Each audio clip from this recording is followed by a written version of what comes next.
ceux qui vont présider les conseils départementaux et ceux qui seront élus maires à l'issue de ce scrutin. Les Sénégalais s'en acquittent véritablement avec paix, avec sérénité. On a l'impression que c'est pratiquement un jour ordinaire. Tout se passe dans le calme et la sérénité.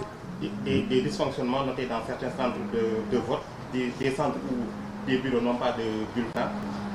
Est-ce que vos superviseurs et contrôleurs vous ont expliqué les raisons pour lesquelles? Est-ce que cette situation a une très grande ampleur? Si nous sommes informés de telle situation, il n'est pas tard d'alerter le ministère de l'Intérieur, la Direction générale des élections, pour que des bulletins de vote manquants puissent être mis là où il y a eu des investitures, là où il y a eu des responsables politiques qui ont estimé qu'ils avaient le droit de conquérir des suffrages. Une fois qu'ils sont investis et qu'ils sont sur la liste, il faut nécessairement qu'on leur mette des bulletins de vote. Voilà. Alors, on retard également dans le démarrage dans certains centres de vote. Qu'est-ce qui est prévu pour ces centres de vote? Est-ce qu'il y aurait un prolongement du vote dans ces centres? Oui. Ça, je peux vous l'affirmer. Vous affirmez que c'est le principe, c'est la doctrine en la matière. Quand il y a des bureaux de vote qui, à l'heure de fermeture, enregistrent encore des électeurs qui sont dans les rangs, munis de leur carte d'électeur, qui sont inscrits sur les listes, on leur donne l'occasion, en prolongeant l'heure de fermeture, de s'acquitter de leur devoir citoyen. C'est quoi la pertinence de cette information? Ça sera 7 heures alors que la vote Il n'y a pas une pertinence, on peut s'adresser à la presse à n'importe quelle heure. On aurait même pu s'adresser à la presse au début de l'ouverture des bureaux de vote. Mais aujourd'hui, on est pratiquement à mi-journée, on peut faire des constats parce qu'on a visité on peut faire des pratiques. C'est même plus pratique parce qu'après, on va continuer, nous, à visiter les bureaux de vote et à nous enquérir de la situation qui prévaut dans ces bureaux ou centres de vote. Voilà un peu la pertinence de cette rencontre aujourd'hui.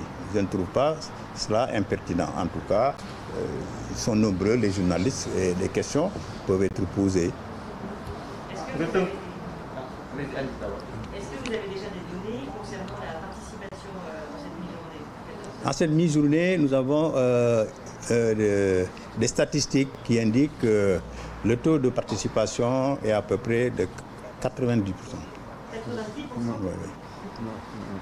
Oui. nga tënk ko si olof rek ci li nga xamante ni gis nga ko ci terrain bi ak tey ñoom di ginnaaw bi ngeen wëree yenn centre de vote. Par rapport, monsieur le vice-président. Non, excusez-moi, moi c'est pas Samba Diop, je suis vice-président. Donc, en moyenne. Ouais, ça va être direct, parce qu'après il va reprendre. Allez-y alors. Allez-y.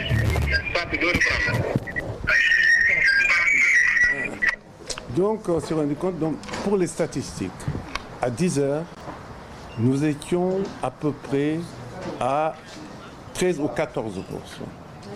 13 ou 14% des inscrits sur les listes électorales par bureau de vote. Mais il y a eu quand même un regroupement de personnes constaté. Mais le président a parlé donc de Rufisque tout à l'heure. Rufisque, c'est une particularité, comme Thiès est une particularité, parce qu'il y a 3 votes qui se font. Et on a essayé de trouver des solutions avec l'autorité pour aménager le mode de vote pour que ça aille plus vite et que ça soit plus fluide. Et donc c'est ça qu'on a retenu à Rufisque. si wolof nga tënk li nga xamante ni nemmeeku ngeen nga yàgg sa ay ñooñ si terrain bi ginnaaw bi ñu wëree yenn centre de vote. Léegi tout à l'heure dama ne leen participation 90%. Et 90%, c'est le taux de bureaux de vote et de centres de vote ouverts qui ont commencé à l'heure. Ça, c'est les 90%. Pour ce qui concerne maintenant la participation des citoyens au vote, nous avons axé notre attention sur les villes où on craignait un embouteillage du fait qu'il y avait 3 modes de scrutin. Que les électeurs votaient pour la ville, pour la mairie et pour le conseil départemental. C'est là que nous sommes rendus donc à Rufisque, qui est un exemple de ville où ce genre de scrutin se déroule, au même titre qu'à Thiès. Nous avons observé qu'il y avait là-bas un gentleman agreement, une organisation interne qui impliquait les bureaux de vote, à savoir les présidents, les assesseurs, les contrôleurs de la Sénat et les acteurs politiques qui venaient observer comment se déroule le vote, à savoir les représentants des listes de candidats. Les investitures, les représentants de ces listes, vous savez, sont dans les bureaux de vote pour surveiller le déroulement du vote. Donc, ils ont participé à cette organisation interne qui a permis de fluidifier le vote, de permettre à ceux qui viennent voter 3 fois de pouvoir le faire dans de bonnes conditions sans se télescoper. Voilà ce que nous avons constaté, ce qui était pour nous véritablement une hantise et qui avait poussé à ce que ce mode de scrutin soit largement explicité. Voilà la situation aujourd'hui et nous pensons que le format utilisé par ceux qui sont à l'intérieur est un bon format qui permet de fluidifier le vote.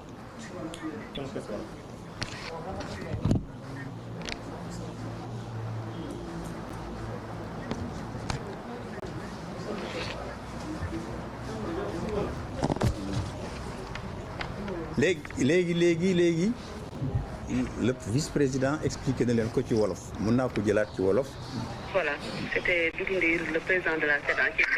Alors ñun dañu ñëwoon comme ni ñu ko defee chaque fois que mu am élection daal di dox te suñu tànk ànd ak samay noon samay naataango samay ñooñ vice-président Pape Sambré président SEDA dem seeti ni mbir mi di doxee ci terrain bi dem nañu d'abord Kër Massar parce que Kër Massar création bu bees la dafa am ay quelques difficultés pour ñu organiser woon fa élection yi mais loolu bi mu passé ba ñu régler ko yëpp dañu doon dem xool nag nan la élection yi tëddee foofu liñ fi gis nañ fa ñaari bureau wala ñetti bureau de vote ak président SEDA ba bureau de vote yi ñu ngi dox ni ñu war a doxee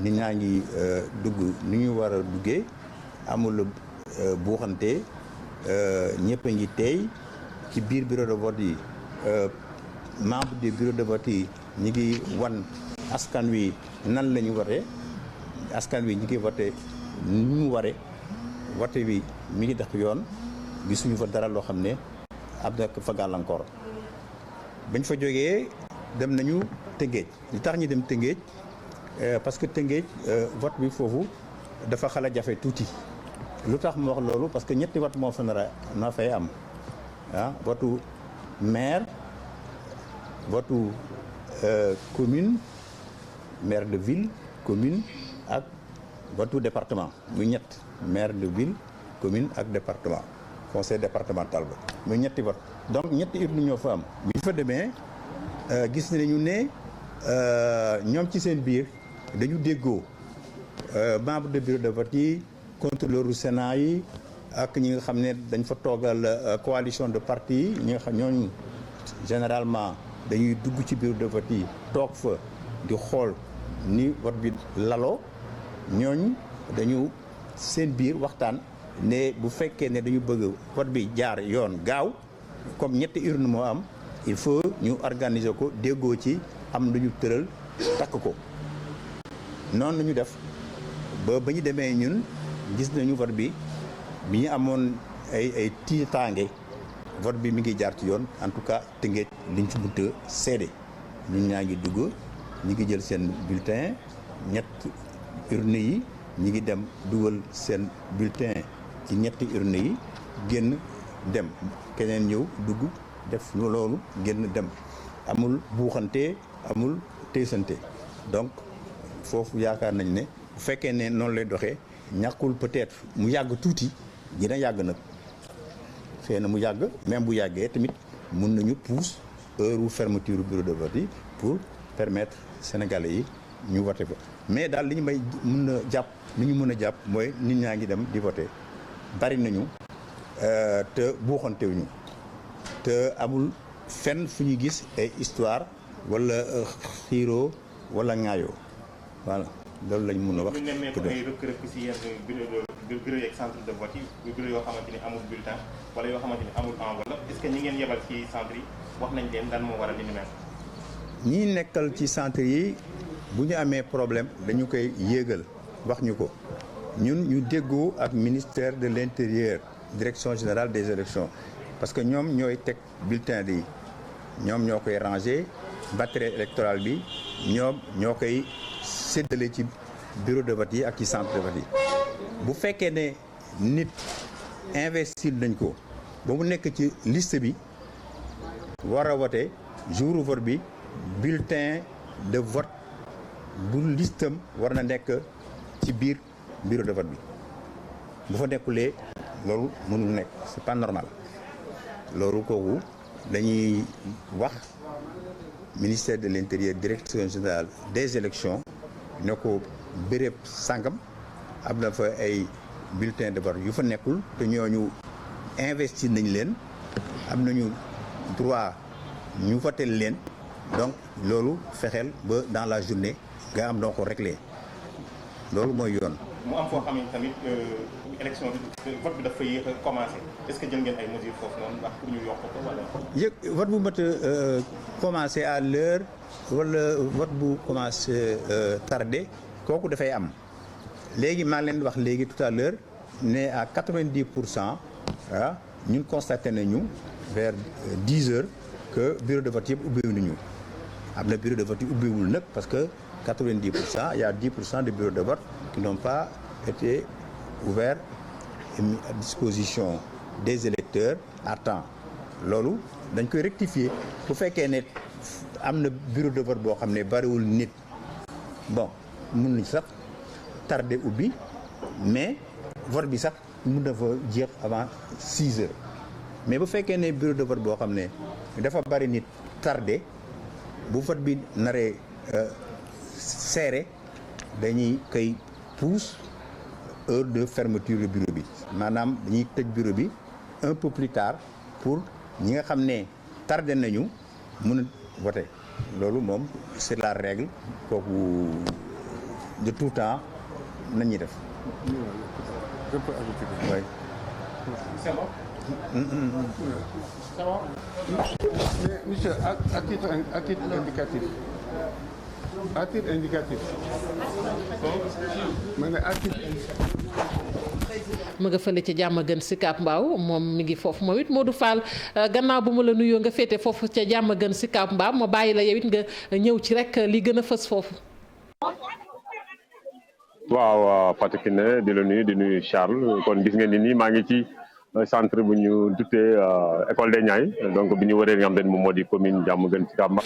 jàngat yi ñuy def bi vote bi commencé ba léegi xam la ne nemmeeku nañ ne vote bi mu ngi jaaragum yoon ndax gis nañ ne sénégalais wuy nañ dem nañ ci urne yi def seen devoir citoyen waaye tamit amagul benn incident majeur bu ñuy déclaré ñu nemmeeku tamit indi na ay leeral. ci wàllu bureau de vote yi nga xam ne dañ fa signalé woon dañoo yéex a ubbi mu ne ba 10 heures bi muy jot ci suba jot nañ constaté ne 90% des bureaux de vote ñu ngi doon ubbi normalement vote bi dafa déroulé wu comme ni ñu ko prévoir woon mais 10% yi desoon ay manquement moo waraloon vote bi xaw a tardé foofu mais dinañ ci indi ay correction xaw a yokk heure yi vote bi ba nga xam ne balaa ñuy tëj bureau de vote dinañ may ñi nga xam ne jotaguñ voté ñu mën a accomplir seen devoir citoyen yooyu daal mooy kàddu yi nga xam ne le président du Sénat Doudou Ndir jot na ko fi tënk indi ko ay mu ak ay leeral yu mu doon indi ci maanaam processus bi nga xam ne commencé nañ ko ci suba ba léegi jërë ngeen jëf. situation boo xamante ne ñeneen yi soit dañu am frustration soit ñu am ambition yoo xamante ne moo mën a pousser nit ñi pour xeex pour ñoom alors que vote du daral koo xamante ne muy sénégalais wala nga doon keneen da ngay voter parce que dafa am loo xamante ne moo nekk ci yow muy conviction muy sa gëm-gëm dafa am damay voter parce que dama ko gëm ba pare nag teg ko ci kaw ay charte maanaam ay principe looloo tax may voter ma xool programme